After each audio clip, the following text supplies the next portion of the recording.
আসসালামু আলাইকুম। আশা করি সবাই ভালো আছো। আলহামদুলিল্লাহ আমিও ভালো আছি। Welcome to today's class. Today's topic completing sentence, item number 4। Item number 4টা তো তোমরা জানোই, সেটা হচ্ছে মডেলের 4 নাম্বার গ্রামারটা। এখন প্রথমেই আমরা জেনে নিই কমপ্লিটিং সেন্টেন্স বলতে আসলে আমরা কি বুঝি। কমপ্লিটিং সেন্টেন্স বলতে আসলে আমরা বুঝি একটা বাক্যের অপূর্ণ অংশকে পূর্ণ করা, অর্থাৎ বাক্যটাকে কমপ্লিট করতে হবে আমাদেরকে। এখন আমরা এই কমপ্লিটটা কিভাবে করব, এটা পারার জন্য হচ্ছে আমাদের প্রথমে যে কাজটা করতে হবে, বাক্যটাকে ভালোভাবে পড়ে নিতে হবে। পড়ে ওই বাক্যটার সাথে অর্থের মিল বজায় রেখে বাকি অপূর্ণ অংশটাকে পূর্ণ করতে হবে। এখন এটা পূর্ণ করার জন্য আমাদের যে দক্ষতার প্রয়োজন, আজকে আমরা সেই দক্ষতাগুলো কিভাবে আমরা শিখতে পারি সেই জিনিসগুলো নিয়ে আজকের আলোচনা। তাহলে চলো আমরা রুলসগুলো দেখি। Number 1, it is high time or it is time. যদি কোনো বাক্যের মধ্যে তোমরা ইট ইজ হাই টাইম অথবা ইট ইজ টাইম দেখতে পাও, তাহলে এর পরের অংশটুকু তোমরা কিভাবে পূরণ করবে। সেই অংশটুকু পূরণ করার জন্য তোমাদের দুটো স্ট্রাকচার মাথায় রাখতে হবে। একটা হচ্ছে টু প্লাস ভার্বের বেস ফর্ম প্লাস এক্সটেনশন, অথবা সাবজেক্ট উই বসাবা, এরপর হচ্ছে ভার্বের পাস্ট ফর্ম প্লাস এক্সটেনশন। তাহলে চলো আমরা উদাহরণ দেখি। Water is polluted in many ways. এই অংশটুকু দ্বারা আসলে আমাদেরকে কি করা হচ্ছে, একটা ধারণা দেওয়া হচ্ছে যে পরের বাক্যটাতে আমাদের কি লিখতে হবে। দেখো, পানি বিভিন্নভাবে দূষিত হয়, ইট ইজ হাই টাইম, এটাই উপযুক্ত সময়। এখন তুমি প্রশ্ন করো কি করার উপযুক্ত সময়। তাহলে দেখো আমাদের মধ্যে একটা অ্যান্সার আসে, সেটা হচ্ছে যেহেতু আগের বাক্যে বলা হয়েছে পানি দূষণ হচ্ছে, তাহলে এটাই উপযুক্ত সময় পানি দূষণ বন্ধ করার। তাহলে এটার অ্যান্সারটা আমরা কিভাবে লিখব, প্রশ্নটা তুলে লিখতে হবে। কারণ হচ্ছে তুমি যদি বাক্যটাকে তুলে না লেখো তাহলে বিষয়টা কি হলো, তুমি ইনকমপ্লিট রেখে দিলা। আর তোমার এই গ্রামারটার নামই হচ্ছে কমপ্লিটিং সেন্টেন্স, বাক্যটাকে পূর্ণ করতে হবে। তাহলে পূর্ণ করার জন্য আমাকে প্রশ্ন তুলতে হবে এবং যে অংশটা অপূর্ণ ছিল সেই অংশটা লিখতে হবে। তাহলে এই অপূর্ণ এবং পূর্ণ অংশটা মিলে হচ্ছে সম্পূর্ণটা কমপ্লিটিং সেন্টেন্স। এই জন্য অবশ্যই সবাই অন্তত যেই বাক্যটাতে শূন্য স্থান থাকবে সেই বাক্যটুকু অন্তত তোমাকে তুলে অ্যান্সার করতে হবে। কিন্তু পূর্ববর্তী যে অতিরিক্ত বাক্যটা দেওয়া থাকবে সেই বাক্যটা না তুললেও হবে। যেমন water is polluted in many ways, এই অংশটুকু তোমার না তুললেও হবে, কিন্তু ইট ইজ হাই টাইম এই অংশটুকু তোমার তোলা বাধ্যতামূলক। এইটুকু তুমি যদি না তুলো এবং উত্তর যতটুকু লিখবে ততটুকু নিচে যদি আন্ডারলাইন না করো, সেক্ষেত্রে কিন্তু তুমি কোনো মার্কস পাবে না। এর জন্য এই বিষয়টাতে খুব সাবধান থাকবা সবাই। যাই হোক, আমরা রুলসটা দেখি আমরা কিভাবে উত্তরটা লিখলাম। সেটা হচ্ছে যেহেতু পানি বিভিন্নভাবে দূষিত হয়, এটাই উপযুক্ত সময় পানি দূষণ বন্ধ করা। তাহলে আমরা পানি দূষণ বন্ধ করা ইংলিশ হচ্ছে স্টপ। এখন স্টপ হচ্ছে ভার্ব। এখন আমরা স্ট্রাকচারটা একটু খেয়াল করি। আমরা দুইটা স্ট্রাকচারের মাধ্যমে এটার অ্যান্সারটা লিখতে পারি। একটা হচ্ছে টু বসাবো, টু এর পরে ভার্বের বেস ফর্ম বসাবো, প্লাস অবজেক্ট বা বাকি অংশ যা থাকবে সেটা আমরা বসাবো। তাহলে আমরা এখানে দেখি যে এখানে আমরা লিখতে যাচ্ছি হচ্ছে এটাকে বন্ধ করতে হবে। তাহলে এর জন্য আমরা লিখছি টু স্টপ ইট, অথবা আমরা সাবজেক্ট উই লিখবো। এটা সব সময় উই লিখবো, অন্য কোনো সাবজেক্টের প্রয়োজন নেই। ইট ইজ হাই টাইমের পরে বেশিরভাগ ক্ষেত্রে ম্যাক্সিমাম টাইমে আমরা হচ্ছে উই দ্বারা অ্যান্সার লিখবো। এজন্য আমরা শুরুতে লিখছি উই স্টপড ইট। এখানে স্টপড হচ্ছে ভার্বের পাস্ট ফর্ম। তাহলে আমরা এভাবে এইটাকে আমরা পূর্ণ করতে পারি। আমরা আরেকটা এক্সারসাইজ দেখি। এখন ইট ইজ হাই টাইম বা ইট ইজ টাইম উই ড্যাশ। এখানে মনে করো কোনো উত্তর দেওয়া নাই, প্রথমে উত্তর দেওয়া থাকবে না। এখন আমরা পরের অংশ থেকে এই অংশটা কিভাবে উত্তরটা লিখতে পারি এটার একটা ধারণার জন্য দেখো তোমাকে অতিরিক্ত একটা বাক্য দেওয়া আছে, physical exercise is necessary for আস। শরীর চর্চা আমাদের জন্য প্রয়োজন। তাহলে এইখানে আমাকে শূন্যস্থানে যেই বাক্যটাকে লিখতে হবে সেটা অবশ্যই ফিজিক্যাল এক্সারসাইজ সম্পর্কেই লিখতে হবে। এখানে অন্য কোনো কথা লিখলে হবে না।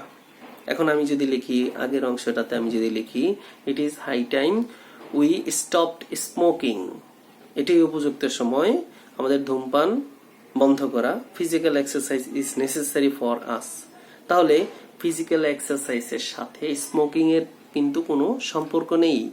এর জন্য আমাদের যে বিষয়টা লক্ষ্য রাখতে হবে, যেই অংশটুকু দেওয়া থাকবে সেই অংশের সাথে অর্থের সমন্বয় করে তারপরে হচ্ছে আমাদের এই অংশটা পূরণ করতে হবে।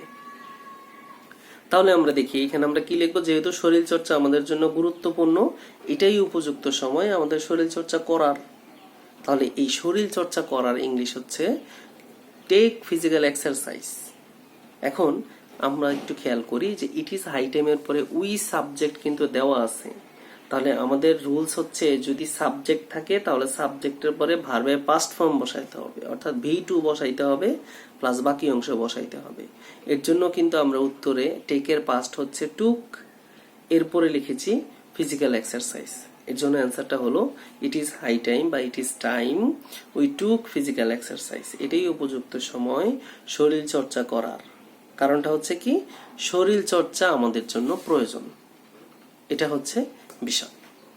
আমরা পরবর্তী রুলসে যাই। আই উইশ অথবা উড দ্যাট, এটা থাকলে আসলে আমরা কিভাবে অ্যান্সারটা লিখবো? সেক্ষেত্রে আমরা প্রথমে লিখবো হচ্ছে সাবজেক্ট ওয়ার, এরপরে হচ্ছে এক্সটেনশন লিখবো। এছাড়া আমরা আরেকটা স্ট্রাকচার দিয়ে অ্যান্সারটা লিখতে পারি। সাবজেক্ট লিখবো, কুড লিখবো, অথবা অন্য মডেলস অনেক ক্ষেত্রে ব্যবহার করা যায়, তবে কুড বসালে সবচেয়ে বেশি ভালো হয়। এই জন্য আমি কুডে লিখেছি, অন্যগুলো লিখিনি। এরপর হচ্ছে ভার্বের বেস ফর্ম প্লাস এক্সটেনশন, দুইটা অপশনের মাধ্যমে আমরা অ্যান্সার লিখতে পারবো। তবে সেক্ষেত্রে তোমাদের প্রথম অপশনটাই আমার মনে হয় সবার জন্য বেশ সুবিধাজনক হবে। যেমন আমরা উদাহরণ দেখি, Aristotle was a great philosopher. তাহলে অ্যারিস্টটল ছিলেন একজন বিখ্যাত দার্শনিক।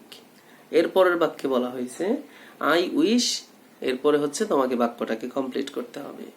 তাহলে যেহেতু অ্যারিস্টটল ছিলেন একজন বিখ্যাত দার্শনিক, আই উইশ এটার অর্থ হচ্ছে কি, আমার ইচ্ছা করে কি হতে, অবশ্যই একজন বিখ্যাত দার্শনিক হতে।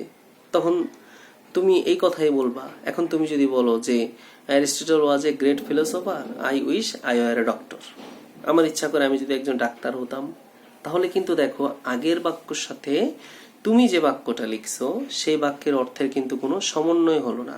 সেক্ষেত্রে ফিলোসফার এবং ডক্টর দুইটা কিন্তু আলাদা জিনিস, এর জন্য অর্থের সমন্বয় হলো না, সেক্ষেত্রে এটা কিন্তু কাটা যাবে। তোমার স্ট্রাকচার ঠিক আছে কিন্তু অ্যান্সারটার অর্থের সমন্বয় হয়নি, এজন্য সেটা কিন্তু কাটা যাবে।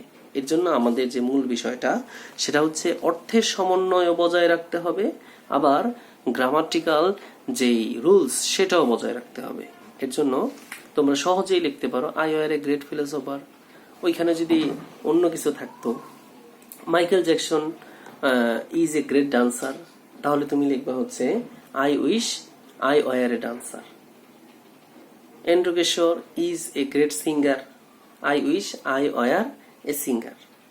তাহলে আগের বাক্যে যেই ব্যক্তির যে বিশেষ গুণের কথা বলা হবে, তুমি পরের বাক্যে সেই গুণের কথাটাই লিখবা। আমরা পরের উদাহরণটা দেখি, birds fly in the sky, পাখি আকাশে উড়ে। এই জন্য তোমার ইচ্ছা করতেছে বা আই উইশ মানে আমার ইচ্ছা করতেছে আই ওয়ার এ বার্ড, আমি যদি পাখি হতাম। অথবা আরেকটা স্ট্রাকচার দিয়ে যেটা লেখা যায় সেটা হচ্ছে I could fly in the sky. তাহলে দেখো স্ট্রাকচারের সাথে একটু মিলাই নাও, সেটা হচ্ছে আই হচ্ছে সাবজেক্ট, কুড হচ্ছে স্ট্রাকচার অনুসারে বসাতে হবে, তারপর হচ্ছে V1 মানে ভার্বের বেস ফর্ম বসাইতে হবে ফ্লাই, তারপরে হচ্ছে ইন দ্য স্কাই এক্সটেনশন। তাহলে I could fly in the sky এটা বসাইতে পারো, অথবা আই ওয়ার এ বার্ড এটা লিখলেও হবে। আমরা পরবর্তী রুলসে চলে যাই। নাম্বার 3, একটা বাক্য সেন্টেন্স দেওয়া থাকবে, এরপরে সো দ্যাট অথবা ইন অর্ডার দ্যাট থাকলে আমরা কিভাবে উত্তর লিখব। সেক্ষেত্রে আমাদের সাবজেক্ট লিখতে হবে, ক্যান অথবা কুড লিখতে হবে, ভার্বের বেস ফর্ম লিখতে হবে, প্লাস হচ্ছে এক্সটেনশন লিখতে হবে। তাহলে আমরা কিভাবে লিখব, আমরা উদাহরণ দেখি। He studies medicine, say medicine নিয়ে পড়াশোনা করতেছে, সো দ্যাট যাতে এখন প্রশ্ন করো সে কি করতে পারে, তাহলে কিন্তু আমাদের একটা উত্তর আসে যে মেডিসিন নিয়ে আসলে সে পড়াশোনা করতেছে কেন? পাইলট হওয়ার জন্য? এটা কিন্তু কখনো সম্ভব না। মেডিসিন নিয়ে সে পড়াশোনা করতেছে যাতে সে একজন ডাক্তার হতে পারে। তাহলে কে ডাক্তার হবে? যে পড়াশোনা করতেছে। আগের বাক্যে সাবজেক্টে হি বলা হয়েছে, এজন্য আমরা পরের বাক্যে সাবজেক্ট হি লিখব। এরপরে হচ্ছে আরেকটা জিনিস খেয়াল করবা যে আগের বাক্য স্টাডিজ, এটা ভার্বের প্রেজেন্ট ফর্ম আছে। যদি প্রেজেন্ট ফর্ম থাকে তাহলে আমরা ক্যান লিখবো। যদি সেখানে স্টাডিজ না থাকে, স্টাডিড পাস্ট ফর্মে থাকতো, তাহলে আমরা কিন্তু কুড লিখতাম। তাহলে সো দ্যাট এর পরে আমরা এখন লিখেছি হি ক্যান, এরপরে হচ্ছে ভার্ব লিখেছি।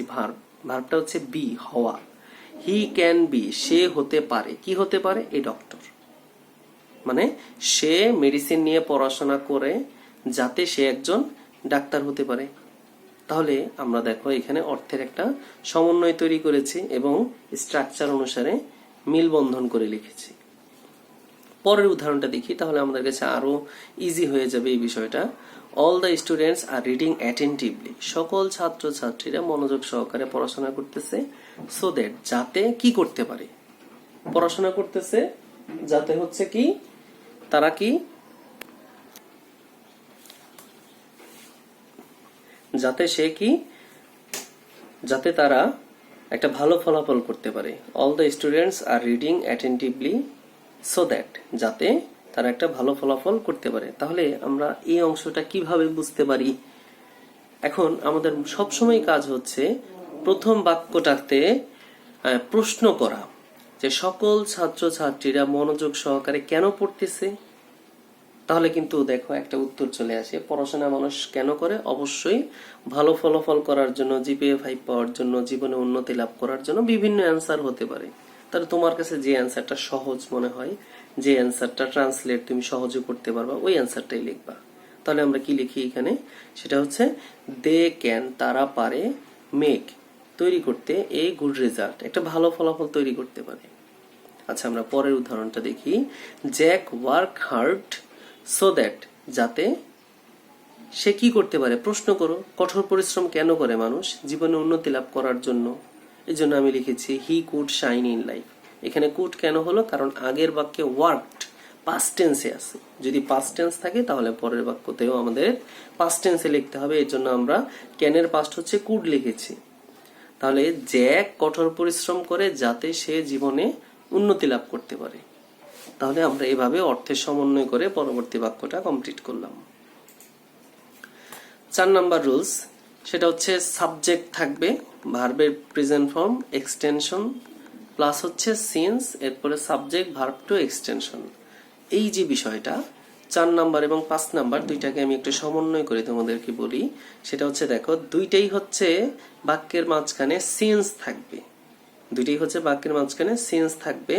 এখন সিন্সের বেলায় 4 নাম্বার রুলসে যেটা বলা হয়েছে, সিন্সের পূর্বের বাক্যটা যদি প্রেজেন্ট টেন্স থাকে তাহলে পরের বাক্যটা পাস্ট টেন্সে লিখতে হবে। আবার সিন্সের পূর্বের বাক্যটা যদি পাস্ট টেন্সে থাকে তাহলে পরের বাক্যটা পাস্ট পারফেক্ট টেন্সে লিখতে হবে। তাহলে তোমার পাস্ট টেন্সের স্ট্রাকচার, প্রেজেন্ট টেন্সের স্ট্রাকচার, পাস্ট পারফেক্টের স্ট্রাকচার সম্পর্কে তোমার একটু জেনে নিতে হবে। ওইগুলো তুমি একটু দেখে নিবা। তারপরে হচ্ছে এখন আমরা কি লিখবো বা কিভাবে লিখবো এটা একটু আমরা খেয়াল করি। উদাহরণটা দেখি। My friend lives in London, আমার বন্ধু হচ্ছে লন্ডনে থাকে। ইট ইজ মেনি ইয়ার্স, অনেক বছর হয়ে গেছে যে উই মেট লাস্ট। দেখো সিন্সের পূর্বের বাক্যটা it is many years, it is, তাহলে এটা প্রেজেন্ট ফর্মে আছে। তাহলে এই জন্য পরের বাক্যটাতে যে ভার্বটা থাকবে আমাদের পাস্ট টেন্সে লিখতে হবে। এই জন্য আমরা লিখেছি we M E T meet last. এই মিটটা হচ্ছে V2, অর্থাৎ ভার্বে পাস্ট ফর্মে আছে। এটা প্রেজেন্ট ফর্মে থাকলে কি হতো? MEET, কিন্তু এখানে প্রেজেন্ট হবে না, এখানে পাস্ট টেন্স হবে। আবার যদি আমরা পরের উদাহরণে যাই, 5 নম্বরের উদাহরণে, ইট ওয়াজ এ লং টাইম, এটা একটা দীর্ঘ সময় ছিল যে উই হ্যাড মিট লাস্ট, আমরা শেষবারের মতো দেখা করেছিলাম। তাহলে এই সিন্স যুক্ত বাক্যটাতে সিন্সের পূর্বে ওয়াজ, ইট ওয়াজ, এটা পাস্ট টেন্স। এর জন্য পরের বাক্যটাতে দেখো আমরা লিখেছি হচ্ছে হ্যাড প্লাস V3, অর্থাৎ পারফেক্ট টেন্সে লিখেছি, পাস্ট পারফেক্ট টেন্সে। এর জন্য লিখেছি উই হ্যাড মিট লাস্ট। এখানে সাবজেক্ট উই, হ্যাড হচ্ছে স্ট্রাকচার অনুসারে, আর মিট হচ্ছে ভার্বের পাস্ট পার্টিসিপল 3 নাম্বার ফর্ম যেটা ভার্বের, আর লাস্ট এটা হচ্ছে বাকি অংশ। তাহলে আমরা এভাবে এটা পূরণ করব। তবে একটু মাথায় রাখবা, যেটা তোমরা যখনই সেন্স যুক্ত বাক্য থাকে এবং একটা সেন্সের পূর্বে অনেক বছর হয়েছে এই ধরনের কোনো কথা বলে, তাহলে আমরা প্রেজেন্ট টেন্স থাকলে অবশ্যই উই মিট লাস্ট অ্যান্সারটা লেখার চেষ্টা করব। আর যদি পাস্ট টেন্স থাকে তাহলে উই হ্যাড মিট লাস্ট এই অ্যান্সারটার মাধ্যমে আমরা উত্তর লেখার চেষ্টা করব। তাহলে তোমাদের জন্য খুব সহজেই এই রুলসের যে অ্যান্সারটা আসে পরীক্ষাতে এটা তোমরা সহজেই লিখতে পারবা। আমরা 6 নাম্বার রুলসে চলে যাই। সেন্টেন্স লেস্ট সাবজেক্ট শুড অথবা মাইট প্লাস ভার্বের বেস ফর্ম প্লাস এক্সটেনশন। এই স্ট্রাকচারটা কিভাবে লিখতে হবে আমরা উদাহরণ দেখি। He is studying hard lest he should fail in the exam. লেস্টের অর্থ আমরা আগেই জানি, সেটা হচ্ছে পাছে ভয় হয় যে। আমরা অর্থটা যদি করি, সে কঠোর পড়াশোনা করতেছে, পাছে ভয় হয় যে কি, একটা প্রশ্ন করো, তাহলে কিন্তু তার ভয় হচ্ছে যে সে পরীক্ষাতে ফেল করে যায়, এর জন্য সে বেশি বেশি পড়াশোনা করতেছে। এর জন্য আমরা প্রথমে কি লিখবো, আগের বাক্যের সাবজেক্ট হি, এর জন্য আমরা এখানে সাবজেক্ট হি লিখেছি। এরপরে হচ্ছে নিয়ম অনুসারে শুড অথবা মাইট যে কোনো একটা লিখলেই হয়। এরপর হচ্ছে ভার্ব লিখেছি ফেইল, এটা হচ্ছে ভার্বের প্রেজেন্ট ফর্ম, বেস ফর্মটা লিখেছি ইন দা এক্সাম এক্সটেনশন। তার মানে সে কঠোর পড়াশোনা করতেছে, পাছে ভয় হয় যে সে পরীক্ষাতে ফেল করে গেছে, সে পরীক্ষাতে ফেল করে, এই ধরনের একটা ভয় তার মনে কাজ করতেছে, এই জন্য সে বেশি বেশি পড়তেছে। আমরা পরের উদাহরণটা দেখি। ওয়াক ফাস্ট দ্রুত হাঁটো, লেস্ট পাছে ভয় হয় যে তুমি ট্রেনটা মিস করে যাও। তুমি দ্রুত কেন হাঁটো? মানুষ সাধারণত দ্রুত কেন হাঁটে? কোনো একটা জিনিসকে সময় মতো অ্যাটেন্ড করার জন্য সেখানে। তাহলে এই জন্য আমরা এখানে লিখতে পারি walk fast lest you might miss the train, you should miss the train লিখলেও হবে, সমস্যা নেই। এক্ষেত্রে আরো অনেক অ্যান্সার লিখতে পারো তুমি। You might miss the class, you might miss the exam, you might miss the interview, you might miss the bus, মানে তোমার কাছে যেটা সহজ মনে হয় তুমি সেটা লিখবা। আমরা পরবর্তী রুলসে চলে যাই। নাম্বার 7, সাবজেক্ট ভার্বের base form extension as if as though, subject V2 অর্থাৎ ভার্বের পাস্ট ফর্ম এক্সটেনশন। আবার 8 নম্বর রুলসটা যদি আমরা খেয়াল করি, সেখানে সাবজেক্ট ভার্ব টু অর্থাৎ ভার্বের past form extension as if অথবা as though, subject had plus V3 extension. তাহলে 7 নাম্বার এবং 8 নাম্বার রুলসটা হচ্ছে তোমাদের সিন্সের যে রুলসটা একটু আগে আমি পড়িয়ে আসলাম সেই রুলসের মতোই। অ্যাজ ইফ অ্যাজ দো দুটি বাক্যের মাঝখানে থাকলে এটার পূর্বের বাক্যটা যদি প্রেজেন্ট টেন্স হয়, পরের বাক্যটা তোমার পাস্ট টেন্সে লিখতে হবে। অ্যাজ ইফ অথবা অ্যাজ দো এর পূর্বের বাক্যটা যদি পাস্ট হয় তাহলে পরের বাক্যটা পাস্ট পারফেক্টলি লিখতে হবে। এই হচ্ছে আমাদের মূল রুলস। এখন তোমাদের এই রুলসটুকু মনে রাখতে হবে এবং সেই অনুসারে তোমাদের বাক্যটাকে কমপ্লিট করতে হবে। আমরা প্রথম উদাহরণটা দেখি 7 নম্বরের। Mister Robin speaks as if অথবা অ্যাজ দো। মিস্টার রবিন এমন ভাবে কথা বলে যেন কি, সে সব জানে। হি নিউ এভরিথিং, এখানে নো এর পাস্ট কিন্তু আমরা নিউ লিখেছি। আবার আমরা 8 নম্বরের উদাহরণটা যদি দেখি, মিস্টার শেখ ওয়াজ এ কোয়াক। মিস্টার শেখ হচ্ছে কি একজন হাতুড়ে ডাক্তার। হি বিহেভড, এখানে বিহেভটা কিন্তু পাস্ট টেন্সে আছে। পাস্ট টেন্স থাকলে আমরা জানি অ্যাজ ইফ বা অ্যাজ দো এর পরে পাস্ট পারফেক্ট লিখতে হবে। এর জন্য মিস্টার শেখ যিনি, তিনি হচ্ছে এমন একটা ভাব ধরে যেন সে কি একজন MBBS ডক্টর। এখানে কিন্তু তুমি যদি লেখো হি নিউ এভরিথিং, এটা কিন্তু অ্যাপ্রোপ্রিয়েট অ্যান্সার হবে না। কারণ হচ্ছে তোমাকে এখানে বলে দেওয়া হয়েছে যে মিস্টার শেখ হচ্ছে কি একজন হাতুড়ে ডাক্তার। তাহলে যে হাতুড়ে ডাক্তার সে কেমন ভাব ধরবে? সে হচ্ছে অবশ্যই MBBS ডাক্তারের মতো ভাব ধরবে, এরকমই হওয়ার কথা। এই জন্য আমরা এখানে অ্যান্সারটা লিখেছি he had been an MBBS doctor. এখানে স্ট্রাকচারটা একটু মিলিয়ে দেই। হি হচ্ছে সাবজেক্ট, হ্যাড হচ্ছে পারফেক্ট টেন্সের অক্সিলারি ভার্ব, এরপরে বিন হচ্ছে ভার্বের past participle, be was were been, এরপর হচ্ছে এক্সটেনশন। তাহলে he had been an MBBS doctor, সে এমন ভাব ধরে বা এমন আচরণ করে যেন সে একজন MBBS ডক্টর। তাহলে আমরা এইভাবে এটাকে পূরণ করতে পারি।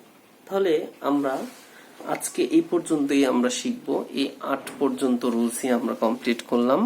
এই 8 পর্যন্ত যতগুলো রুলস আছে এইগুলোই তোমরা ভালো করে পড়বা, বাসায় স্ট্রাকচারগুলো পড়বা এবং প্রচুর ভোকাবুলারি শিখতে হবে। বাক্যের অর্থ বুঝে তোমাকে লিখতে হলে তোমাকে ভোকাবুলারি শিখতে হবে, অন্যথায় তুমি কিন্তু এগুলো কমপ্লিট করতে পারবে না। তাহলে এর জন্য তোমাকে শব্দার্থ জানতে হবে এবং রুলস জানতে হবে, এর জন্য প্রচুর প্র্যাকটিস করতে হবে। তাহলে তোমাদের বাড়ির কাজ কি থাকবে, সেটা হচ্ছে practising exercise from board question, মানে বোর্ড প্রশ্ন থেকে তুমি আজকের এই 8টা রুলসের আলোকে যতগুলো এক্সারসাইজ পাও প্রচুর প্র্যাকটিস করবা।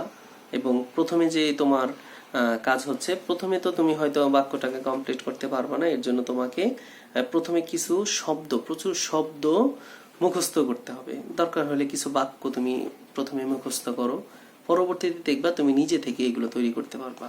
এই জন্য রুলস এবং প্রচুর শব্দার্থ এই দুইটা জিনিস শিখতে হবে, তাহলে বাক্যের সমন্বয় করে তুমি অনেক কিছু লিখতে পারবা। এর পাশাপাশি হচ্ছে আমরা আজকে নতুন আরেকটা কম্পোজিশন শেখার চেষ্টা করব, সেটা হচ্ছে a composition on the journey you have enjoyed. এটা হচ্ছে কি, journey by boat, journey by train, journey by bus, যে যেটা পারো সে ওইটাই মুখস্থ করে যে কোনো একটা লিখলেই হবে। তুমি তোমার কাছে যেটা কমফোর্টেবল মনে হয় তুমি সেটাই শিখবে অবশ্যই। এই পর্যন্ত আজকে আমাদের 3টা ক্লাস শেষ হয়ে গেল। এই 3টা ক্লাসে আমরা 3টা কম্পোজিশন পড়া দিয়েছি। এখন এই 3টা কম্পোজিশন অবশ্যই অবশ্যই কিন্তু শেষ করা তোমাদের দায়িত্ব। এবং এই পর্যন্ত যতগুলো রুলস আমরা শিখিয়েছি এবং শেখার চেষ্টা করেছি, এই রুলসগুলো অবশ্যই তোমরা প্রচুর বারবার অনুশীলন করবা। মনে রাখবা, এগুলো যদি প্র্যাকটিস না করো এবং এগুলো অনুসারে এক্সারসাইজ প্রচুর প্র্যাকটিস না করো, তাহলে তোমরা কখনোই এগুলো ভালোভাবে শিখতে পারবা না। আপাত দৃষ্টিতে তোমার কাছে সহজ মনে হতে পারে, কিন্তু পরবর্তীতে তোমার এগুলো মনে থাকবে না। এই জন্য প্রচুর প্র্যাকটিস করবা। তো আজকে এই পর্যন্তই। সবাই ভালো থাকো, সুস্থ থাকো। Thank you.